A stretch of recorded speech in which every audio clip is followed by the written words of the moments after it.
ఇప్పుడు మీరు వింటున్న కథ పేరు దర్జీవాడి యుక్తి. ఒకనాడు అక్బరు పాదుషాతో కబుర్లాడుతూ మాటల సందర్భాన బీర్బల్, కొన్ని వృత్తుల వాళ్ళు మహా తెలివిగల వాళ్ళు, మనం ఎంత జాగ్రత్తగా ఉన్నా మోసం చేస్తారు అన్నాడు. జాగ్రత్తగా కనిపెట్టి ఉంటే ఎలా మోసం చేస్తారు అన్నాడు పాదుషా.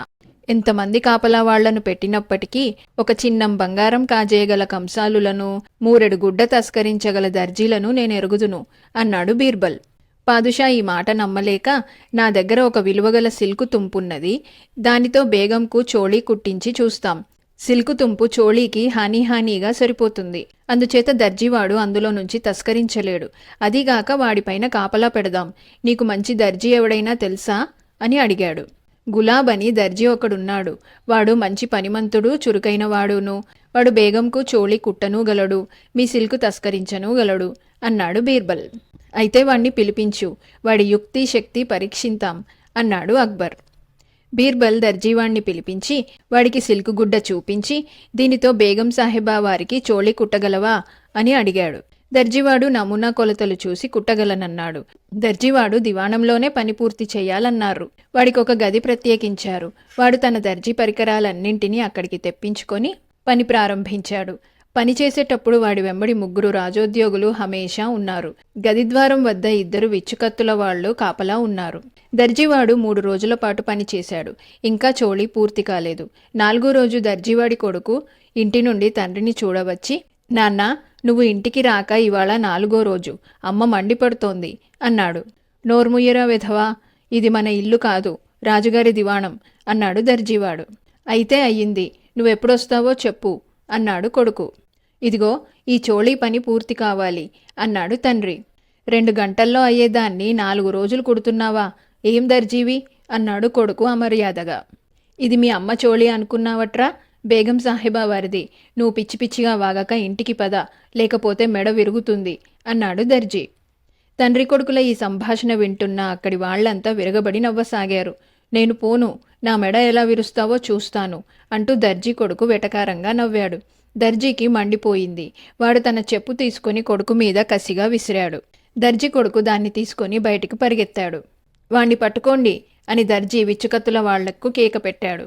కానీ వాళ్లు వినోదం చూస్తూ నవ్వారే గాని దర్జీ కొడుకును పట్టుకోవడానికి ప్రయత్నించలేదు. ఆ సాయంకాలానికి దర్జీ చోళీని పూర్తి చేసి పాదుషాకు సమర్పించాడు. పాదుషా దాన్ని తీసుకుపోయి బేగముకిచ్చి, ఇలాంటి చోళీ మరొకటి ప్రపంచంలో లేదు అన్నాడు. దర్జీవాడి పనితనాన్ని బేగం చాలా ప్రశంసించింది. కొన్ని రోజులు గడిచాక బేగం ఆ చోళీ ధరించి నగరంలోకి వెళ్ళింది. ఒకచోట ఆమెకొక స్త్రీ కనిపించింది. ఆ స్త్రీ కూడా తాను ధరించిన చోళీ లాంటిదే ధరించి ఉన్నది. ఆగ్రహంతో ఆమె రాజభవనానికి తిరిగి వచ్చి, నా చోళీ లాంటిది ప్రపంచంలో మరెక్కడా లేదంటిరే, ఎవరో సామాన్య స్త్రీ ఇలాంటి చోళీయే తొడుక్కొని ఈ సాయంకాలం నాకు కనపడింది అన్నది పాదుషాతో. అసంభవం, నీ చోళీ లాంటిదై ఉండదు అన్నాడు పాదుషా. నా కళ్ళతో నేనే చూస్తేనే, నా మాటలో నమ్మకం లేదా అని బేగం అడిగింది.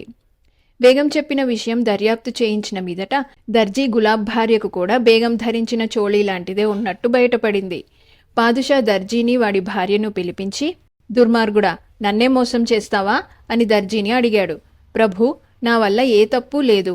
నా మీద అంతమందిని కాపలా ఉంచారు కదా, నేను దొంగతనం ఎలా చేస్తాను అన్నాడు దర్జీ. అలా అయితే బేగంకు కుట్టిన చోళీ లాంటిది నీ భార్యకెలా వచ్చింది అని పాదుషా అడిగాడు. మహాప్రభు, గుడ్డ అదే, కానీ నేను దాన్ని దొంగిలించలేదు. జరిగిందేమిటో తమరు చిత్తగించాలి. నేను 4 రోజుల పాటు ఇంటికి వెళ్లకుండా దివాణంలో పనిచేశాను. నన్ను పిలవటానికి వచ్చిన నా కొడుకు 4 ఎదుట నాతో తూస్కారించి మాట్లాడాడు. కోపం వచ్చి వాడి మీద పాదరక్ష విసిరాను. వాడు దాన్ని తీసుకుని పారిపోసాగాడు. కత్తిరించగా మిగిలిన గుడ్డ ముక్కలు అందులో ఉన్నాయని జ్ఞాపకం వచ్చి వాణ్ణి పట్టుకోమని కేక పెడితే కాపలా వాళ్లు నా మాట విన్నారు కారు.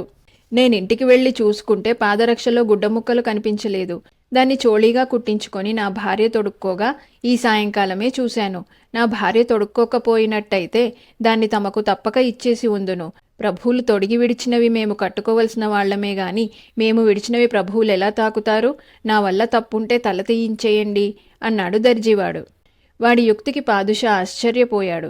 ఆ దర్జీది కూడా బీర్బల్ జన్మస్థలమేనని తెలిసాక పాదుషాకు వాడి మోసం చూసి సంతోషం కూడా కలిగింది. ఆయన దర్జీ దంపతులకు బహుమానాలిచ్చి పంపేశాడు.